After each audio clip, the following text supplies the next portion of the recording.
چگونه شکایت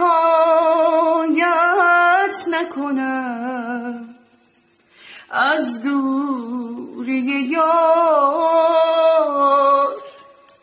نمانده دگر یک ذره به دل آرام و قرار. چه بوده مگر بر درگه تو یارب گنهم، که اشکای من بارد شب و روز چون ابر بهار. خدایا مگر سنگ صبورم که از شهر و از یارم بدورم، بگو یا